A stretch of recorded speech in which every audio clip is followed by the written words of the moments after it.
Student बुद्धि का सिद्धांत पढ़ रहे हैं। गिलफोर्ड के अनुसार आपसे पूछा जाए गिलफोर्ड के अनुसार बुद्धि का सिद्धांत कौन सा है, तो आपको बताना है बुद्धि संरचना सिद्धांत, या फिर इसके नाम अलग अलग प्रकार से हैं जो पूछे जा सकते हैं। जो आपको बताना है त्रिआयामी या त्रिविमीय बुद्धि सिद्धांत या बुद्धि संरचना सिद्धांत के नाम से भी पूछा जा सकता है। और ये नाम अदर नाम है, इनको आप पढ़ लीजिएगा। और नाम हम आपको बता दे रहे हैं। SOI नाम से आपसे पूछा जा सकता है। स्ट्रक्चर ऑफ जो है इंटेलिजेंस कह सकते हो, ठीक है, यानी बुद्धि की संरचना सिद्धांत।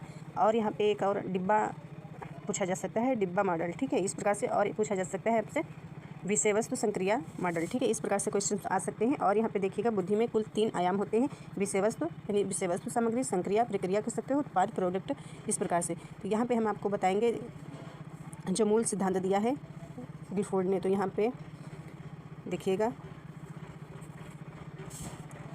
मूल रूप आप कहिएगा या सिद्धांत कह सकते हो, ठीक है। तो ये आपका हो जाएगा इस प्रकार से, ठीक है। और आपका जो प्रथम संशोधन होगा, ठीक है, प्रथम संशोधन और द्वितीय संशोधन हो जाएगा। ये हो जाएगा द्वितीय संशोधन। इसको अच्छे से आप लिख लीजिएगा, याद कर लीजिएगा।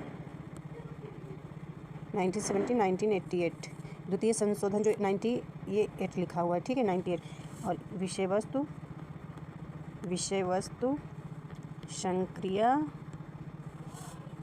उत्पाद, ठीक है, इस प्रकार से। तो विषय वस्तु कितनी हो जाएंगी? 4 हो जाएंगी मूल सिद्धांत के अंतर्गत, ठीक है। और संक्रिया कितनी हो जाएंगी? 5 हो जाएंगी मूल सिद्धांत के अंतर्गत। और उत्पाद कितने हो जाएंगे? 6 हो जाएंगे। ये कारक हैं, ठीक है।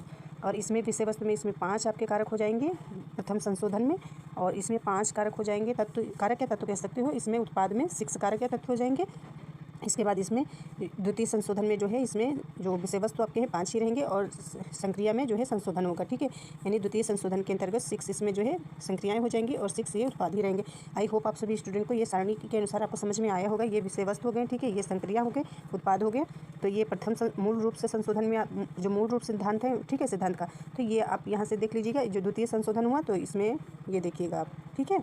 इस प्रकार से ये कारक यानी ये तत्व हमने आपको बताया मूल सिद्धांत या मूल रूप, ठीक है, मूल रूप सिद्धांत। तो इसमें विषय वस्तु संक्रिया उत्पाद हमने आपको बता ही दिया है। तो इसमें 120 कारक आपके हो जाएंगे या तत्व कह सकते हो। इसके बाद जो हमने आपको प्रथम संशोधन बताया, तो प्रथम संशोधन हमने जो बताया तो ये सब आप पढ़ सकते हो, जिसमें 150 कारक होंगे। और जो द्वितीय संशोधन हमने बताया 1988 है, तो इसमें हमने ये सारा हमने आपको बता दिया है, 180 कारक हो जाएंगे। यहाँ से नहीं समझ में आया तो यहाँ से आप पढ़ लीजिएगा, डिटेल में आपको आप सभी स्टूडेंट को समझ में आ जाएगा यहाँ से, ठीक है। ये सब कारक तत्व हो जाएंगे आपके, ये टोटल ऐड करके। बाकी का जो इसमें थोड़ा आपको समझाना है दूसरी क्लास में हम समझा देंगे, ठीक है। थैंक यू, मिलते हैं अगली क्लास।